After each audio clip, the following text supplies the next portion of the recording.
Budget নিয়ে মূল বক্তব্য উপস্থাপন করবেন আমাদের জেন্ডার বিশেষজ্ঞ চেয়ারম্যান নীলমী, অধ্যাপক অর্থনীতি বিভাগ, জাহাঙ্গীরনগর বিশ্ববিদ্যালয়ের সদস্য কেন্দ্রীয় কমিটি, বাংলাদেশ মহিলা পরিষদ। আপনাকে আলোচনা শুরু করার জন্য অনুরোধ করছি।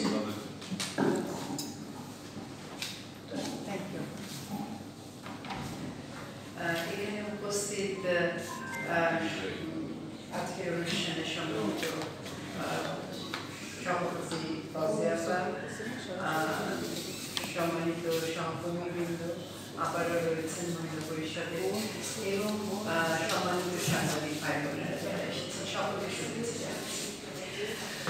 আমরা মূলত জেন্ডার বাজেট নিয়ে আলোচনা করব, আপনাদেরকে জানাবো যে বাংলাদেশ মহিলা পরিষদ কি ভাবছে এবারে যে জেন্ডার বাজেটটা প্রকাশিত হয়েছে সেটা নিয়ে। তবে জেন্ডার বাজেট যেহেতু জাতীয় বাজেটের আলোকেই প্রণীত হয়, জাতীয় বাজেট থেকে আলাদা করে আসলে এই আলোচনাটা হওয়া সম্ভব না। তাহলে এই জাতীয় বাজেটে দুটো বিষয় আজকের আলোচনায় আসবে। একটা হচ্ছে মাননীয় সম্মানিত অর্থমন্ত্রীর যে বাজেট বক্তৃতা এবং জেন্ডার বাজেটের যে রিপোর্টিংটা আমাদের আছে, আমাদের হাতে এসেছে।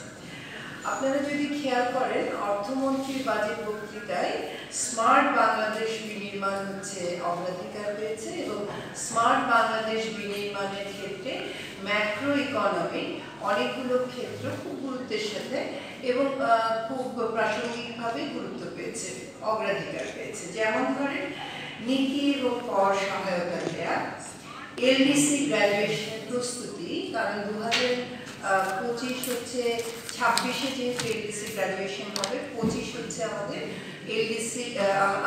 এলডিসির সর্বশেষ বছর। ফলে এই প্রস্তুতিটা কেমন হবে, এই গ্র্যাজুয়েশনের ক্ষেত্রে আমাদের কি কি বিনিয়োগ হবে, রাজস্ব প্রবৃদ্ধি এবং অর্থনৈতিক প্রবৃদ্ধি অর্জন, সম্পদের পুনর্বন্টন এবং বৈষম্য হ্রাস, মুদ্রাস্ফীতি সহনীয় পর্যায়ে রাখা, দেশীয় শিল্পের সংরক্ষণ ও বিকাশ, বৈদেশিক মুদ্রা অর্জন, রপ্তানি বহুমুখীকরণের নীতি ও কর সহজীকরণে কার্যকর উদ্যোগ।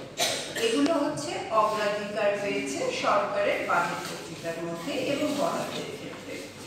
এখানে খেয়াল করে দেখবেন যে নারী এই যে সমস্ত কিছুর মধ্যে এই যে সমস্ত অগ্রাধিকার প্রাপ্ত বরাদ্দ রয়েছে, এগুলোর মাধ্যমে নারী এবং পুরুষের সমতা বিধানের যে লক্ষ্য, যেটা এসডিজির অন্যতম একটা প্রধান লক্ষ্য, সেটা কিভাবে অর্জিত হবে, বাজেট বক্তৃতার মধ্যে কোনো জায়গায় সেই প্রসঙ্গ উল্লেখ নেই।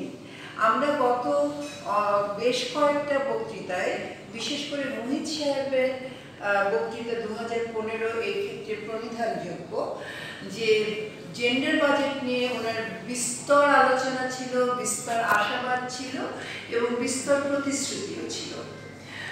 আমরা এবছর জেন্ডার বাজেটের তেমন কোনো উল্লেখ বা নারী পুরুষের সমতা বিধানের লক্ষ্যে কার্যকর উদ্যোগ কিভাবে বরাদ্দে রূপান্তরিত হবে সেটা বাজেট বক্তৃতার মধ্যে পাইনি। কিন্তু আশার কথা, যেটা খুবই আশার কথা, সেটা হচ্ছে 2009 থেকে আমাদের জেন্ডার বাজেট সরকার প্রকাশিত করে, এটা আলাদা একটা রিপোর্টিং হয়।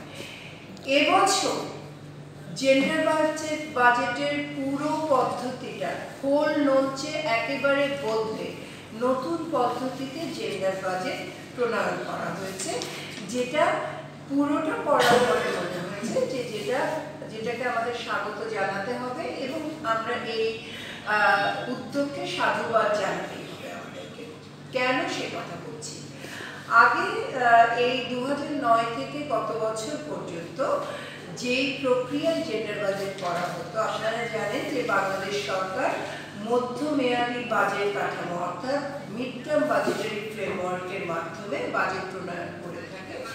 অর্থাৎ একটা মন্ত্রণালয় বা বিভাগ 3 বছরের জন্য তার কর্মসূচি এবং কতটুকু তার বরাদ্দ লাগবে তার নির্ঘণ্ট ফাইন্যান্স ডিভিশনে পাঠায় এবং এক্ষেত্রে এই কার্যক্রমগুলোর মধ্যে নারীর অগ্রগতির জন্য কি কিভাবে ভাবনা আছে এবং কিভাবে বরাদ্দ রাখা যায় সেই বিষয়গুলো 3 বছরের মধ্যমেয়াদী একটা ফ্রেমওয়ার্কের মাধ্যমে আমাদের ফাইন্যান্স ডিভিশনে প্রতিটা মন্ত্রণালয় বা বিভাগ পাঠাতে হবে।